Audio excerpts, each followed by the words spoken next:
Cavalry Ball.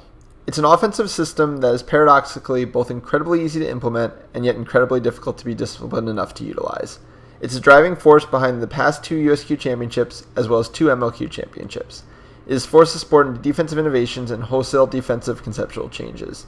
And yet, it still seems to rise to the top again and again. So what is Cavalry Ball and what makes it so successful? Let's find out.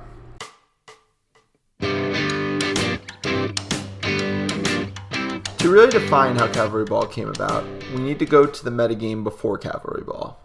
Around the time of US Quidditch Cup 10, all of the top teams had decided that slow balling had become the one and only acceptable offensive concept.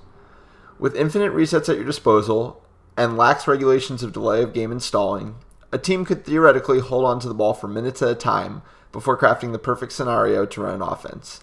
These strategic ideas came to a head, as many strategic ideas in Quidditch do, during the finals of this tournament, as Texas Cavalry and Texas State University played one of the least entertaining major Quidditch matches of all time. During regulation, Cavalry, facing the barrage of dominant beating from the likes of Team USA's Jackson Johnson and Bailey Fields, clocked a 1-minute 55-second possession, shown here, and a 3-minute and 12-second possession during the secret floor. The strategy was not without merit.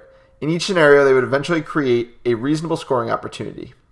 In total, Cavalry ran 10 offensive possessions during the secret floor, while Texas State ran 9.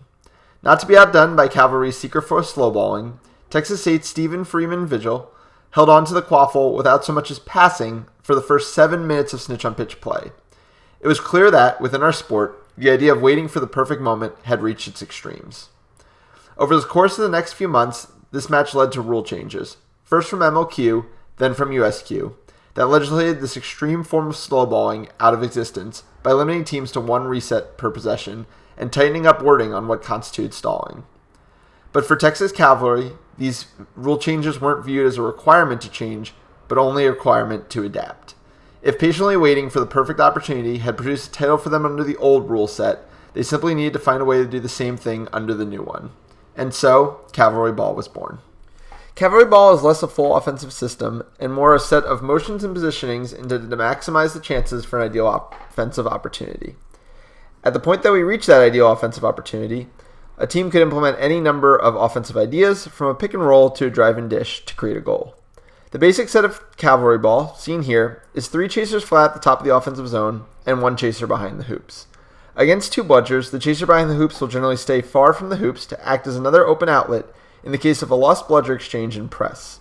Against 1 bludger or no bludgers, that player will cut to the outside of the side hoops, generally to the hoop opposite from the side of the play the ball carrier is on. If the ball moves to the left side on top, the left wing will generally drop down towards the hoops while staying on the edge of the zone, while the right wing will take a few steps towards the middle of the field while staying high. This guarantees 2 safe, flat passes are still available, even as the ball carrier changes positions.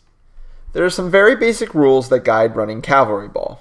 Against 2 bludgers, you will never make an attempt to score. The only goals are to give your beaters as many opportunities as possible for bludger control, while minimizing the resets you have to use. In the case of a failed bludger exchange and press from the opposing team, the 2 flat options will try to get as far from the beaters as possible, while still being present for easy passes. At times, the pass can also work its way back to the chaser behind the hoop, who will attempt to take as much space as possible before passing it on to the next option. Against 1 bludger, you will also never attempt to score, with the exception of if your beaters are doing enough to create an opening without throwing a bludger. So if your beaters force the opposing armed beater out of position, opening up either a mid-range shot or drive and dish to the unmarked player behind the hoops, is an opportunity the system allows you to take. But otherwise, the goal of the set is to continue to wait for your beaters to react, using the free passes back and forth between the flat offensive chasers to avoid any stall warnings. In these situations, those flat chasers don't necessarily need to stay on their wings and can work and intermingle with each other to keep the ball moving around. Finally, against no bludgers, you will always go, using whatever offensive ideas you want to attempt to score a goal. For Cavalry, known for their difficult-to-stop drivers and talented female chasers, this generally plays itself out as either a drive and dunk or a drive and dish. So let's look at a few examples of Cavalry Ball here. This one's from the 2018 MLQ Championships between Austin and Rochester, and Austin with the ball in blue will be showing an example of Cavalry Ball. Here Rochester has bludger control.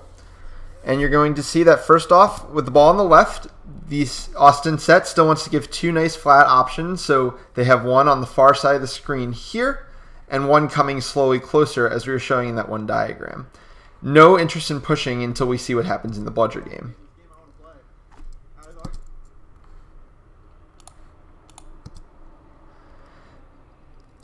Now, Austin fails on their first attempt to get bludger control. And now what a lot of teams would do here is either Augustine Monroe, who has the ball, or Simona Renz, who is off ball here, would just start immediately taking their reset. Their bludger's lost. They're going to use their reset, get one more try.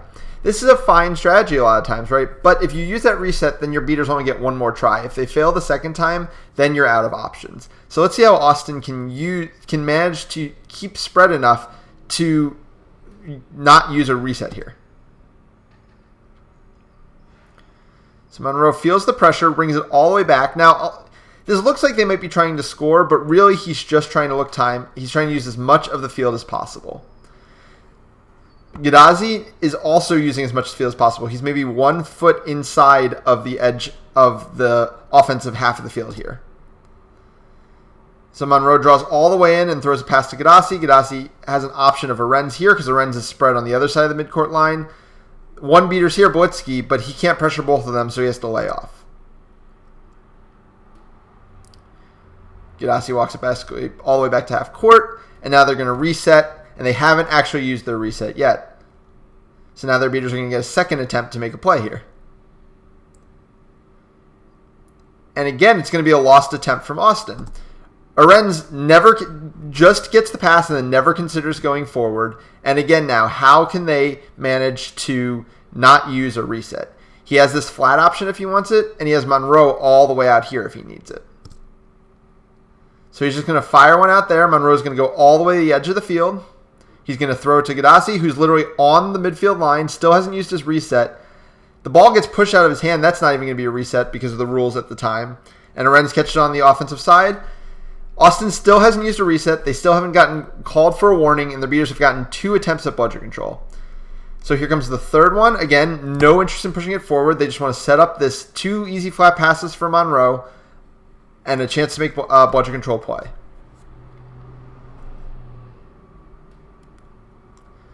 Naraki wins an exchange finally, and then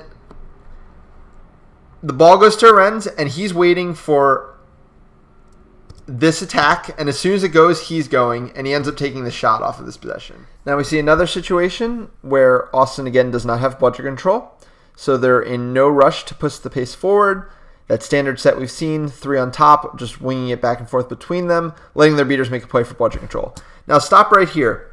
A lot of teams would see all the beaters out of position and the ball's on the ground and look to go. That's not a good enough look yet, though, for Austin. First of all, McBride is still playing the position far off from the hoops and hasn't been able to come in to be a passing option. And secondly, there is a beater slowly recovering in the play. So Austin says, you know what? We got bludger control, but let's wait a little bit longer. Now again, a beater is tackling an Austin beater here, so not good enough again for Austin. So they're just going to start passing it around to waste more time. Now they've got bludger control. Now they've got a beater who can actually make a play. They beat off a point defender, and now they're attacking, right? This is the timing they wanted. Their beater is about to blow up the only defending beater, and the team's attacking, and ends in a shot. Now we see another situation here. This time it's Austin at the same tournament, the 2018 MLQ Championships, this time against Boston. And this time they have bludger control at the start of the play. So look at the Austin patience, right? Their players are barely in the offensive side of the field yet. They're waiting for their beaters to go and create no bludger before they really start to activate here. And what you're going to see is that Howie Pace here lands a beat on Max Havlin. So there is a split second of no bludger, but that's still not a good enough look for what Austin's looking for. So Monroe's not even going to consider going off of this. He does a stutter step to try to beat the defender there, but after that, he's perfectly happy backing off and trying again. Other thing I want you to note is that in that last play we watched, Casey Irwin, who is the off-ball player, was because it was against 2 bludgers, was playing all the way in the edges of the zone to be an extra resetting option. Here, Aaron McBride, because it's a 1 bludger situation, is hugging the hoops looking for passes.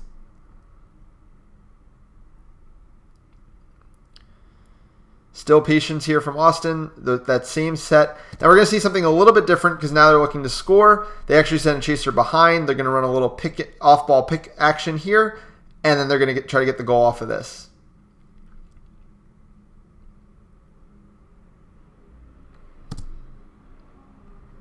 So here Arendz decided that Haviland is enough out of position for a pass. So he's just going to make it here. Because what happened is his beaters, though they didn't create no bludgers, as we talked about, you can still make the play against one out-of-position beater. Haviland stepped up to try to contest this tap beat from pace, and that allowed this pass to be zipped to McBride. Finally, I want to show you the extent of spacing Austin's willing to use to not use a reset against a press. So here was a really early missed throw by Jackson Johnson that allows Boston, with two of the best pressing beaters in the world, Max Haviland and Lou Zhu, to press. And look what Austin is going to do here. First, they take that flat pass to the wing, and now they still don't want to use their reset, right? They could just run back and use their reset. That's not how Austin's going to play this game. Nick Marino's going to bring it to the wing, and Miguel Esparza is just going to run into the only space he sees on the field. He's going to catch it all the way out here and then just run into a corner. And now he's done it. Now they've successfully reset. In fact, Jackson Johnson's even making a play under the hoops for bludger control. He swings it over to Marino, and they even make the shot out of it. So not only were they able to kill time off that and create enough of a no bludger to score a goal. Now I wanted to show how you can run different concepts than just what Austin runs once you get to that one bludger situation. So this is New York, the Titans from 2019, running a very similar formation. You can see the ball carriers right in front of us. One winger you can't see, but just off screen is two wingers, and the weak side unmarked ball carrier. And basically they're going to use a concept that we've talked about a little bit that both New York and Boston run, where you beat the defender where the pass is going, and they're going to attack off of that. But it's the same concept. They're really waiting for the beaters to push the play. They're going to attack her out of position. That's going to be New York's cue to go, and it's a drive and dish off of that for a goal. So what are some of the strengths of Cavalry Ball? First of all, because you're always looking to extend your possessions to the point at which you have bludger control, you should, by definition, almost always be playing defense with two bludgers, greatly reducing the opposing team's rate of scoring. Secondly, because you are only attacking against advantageous one bludger or zero bludger defenses, you should be scoring on a high percentage of possessions. And finally, because these concepts are largely built to extend possessions in disadvantageous positions, even within the confines of the modern rules, it is a good way to, when needed, impose a mild form of the pace control we were seeing in the US Quidditch Cup 10 era. So then what are some of the weaknesses of Cavalry Ball? The first is that, because two of the ball carrier's passing options are flat at the time that a scoring attempt is initiated, it is dependent on that ball carrier to then beat the point defender and get into the lane, as there are no other real ways to get a goal. One way to mitigate this issue is to add a pick and roll concept to the play, but the timing has to be on point to achieve success. The next weakness is that good beaters are smart enough to not be caught out of position with bludger control unless the quaffle action forces them to be. If quaffle carriers are standing near midfield, there's no reason for two beaters with bludger control to do anything but stand basically under their hoops unless those quaffle players force them to do something more. As long as you are standing far from the hoops in a Cavalry Ball set, not actively looking to score, it can become very hard to gain bludger control against a pair of beaters playing this situation perfectly. And finally, a handful of zone and help defense concepts have begun to proliferate in the last year, none of which are an easy thing for Cavalry Ball to break down, as many of these zones need passes to the wings or behind to really start to expose the defenses, and flat passes back and forth are not incisive enough to get defenders out of position to create good goal-scoring opportunities. So the first thing we were talking about there was that if you can't kind of beat a player off the dribble or beat a team off the dribble, you're going to start running into difficulties. So in this play, you're going to see Austin gets basically everything they could want. They're going to get the no bludger situation off of this beat, right? Yeah, there. Mario throwing at pace. But look at what Monroe has to do here. He's kind of got a cutter. That's honestly one more cutter than you're usually getting out of Cavalry Ball, but it's a covered pass. He's got a player behind him. He can't use that for offense. I can't see where the female chaser is over here. I don't know if it's Irwin or McBride. So he has to go through the whole offense. That's the only option this has off the no bludger. And sure, that works a lot for Monroe, but here it's not going to because some help defense comes over and he gets tracked down for an easy turnover. So the next weakness we talked about is that this type of offense doesn't really force the defensive beaters into uncomfortable positions. Here you're going to see that Boston has bludger control and that Leanne Dillman and Mario Nast are playing about 3 yards out in front of their hoops. The reason that they're doing this is because they are not scared of the offense forcing while Austin doesn't have control. So they're going to wait around, even as their point defenders are getting beat out of position. They're not scared of a shot or any kind of movement other than the things that Cavalry does while they wait. And finally, when they make one pass that's kind of out of their typical concept, Dillman immediately crashes onto that pass and forces a bad throw that Boston's eventually able to recover for a turnover. And really what all that's showing is that as long as the beaters are being smart, it can be really hard to find good options for exchange, even in these MLQ rules where the beaters, if they're beat, have to touch the middle hoop, so they're not even safe under their outside hoops.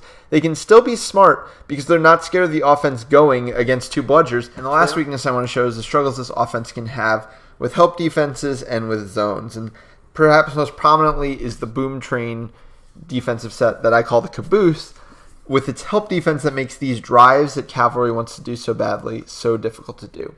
So there's a couple things worth seeing in this play right here, and I know the video is a little bit grainy, but I think it's a really good example. So the Cavalry beaters who don't have bludger control right now are about to beat out both Boom Train beaters and create a no bludger. And because of the setup here where all of the Cavalry players are so flat, that means that the ball carrier has to try to score themselves off of this no bludger. And as you're about to see, the way this zone works is it always is ready to provide a help defender, which is right here. You can see the defender's up here, the help defender's here. And that makes this drive impossible. But what are his real passing options? One of his players is perfectly flat over here. One is outside here and might be the actual look, but he doesn't see it in time as he's gobbled up by a pair of tackles. And other defenses are similar, where zone defenses specifically, where you have to move the ball around to force the defense out of the concepts it wants to do. You know, it can't help defense if you swing to someone who's uncovered and then swing again as soon as the defense tries to get to that person. But if you're trying to just run it down the middle time in and time out, these zone defenses can be really tough on the Cavalry Ball. So what did we learn today? First of all, we learned that Cavalry Ball is a very patient offense. It's looking to give its beaters time to get bludger control and then to either force the only remaining bludger out of position or take it completely before it looks to actually run offense. In the meantime, it's trying to stall out and give its beaters opportunities to work. We learned that it tries to use spacing rather than just always throwing away its reset in order to give the beaters as many attempts as possible. We saw possessions where Cavalry or Austin would go as many as 2 or 3 presses from the opposing beaters, high-level beaters, without using that reset. And because of that, it gives them more options and gives their beaters more chances to get the bludger control the team craves. And finally, we learned that Cavalry Ball can struggle against zone defenses, as it doesn't really do much to force uncomfortable shifts out of the defense. It can struggle against smart conservative beaters who will not put themselves in uncomfortable positions, knowing that the offense isn't really looking to press when it doesn't have bludger control. And then it can struggle against strong point defenders, as it's not great at offering a lot of passing options for its ball carrier once the no bludger situation has happened. Overall, Cavalry Ball can be very strong if executed well. Obviously, these Austin and Cavalry cores have won multiple championships off of it, but because it's been so prominent for so long, a lot of top teams have started to put in place measures to contest it, and it's partially why the top of the sport is closer than ever amongst the top clubs. Everybody, thank you so much for watching. Please like and subscribe, and have a good one.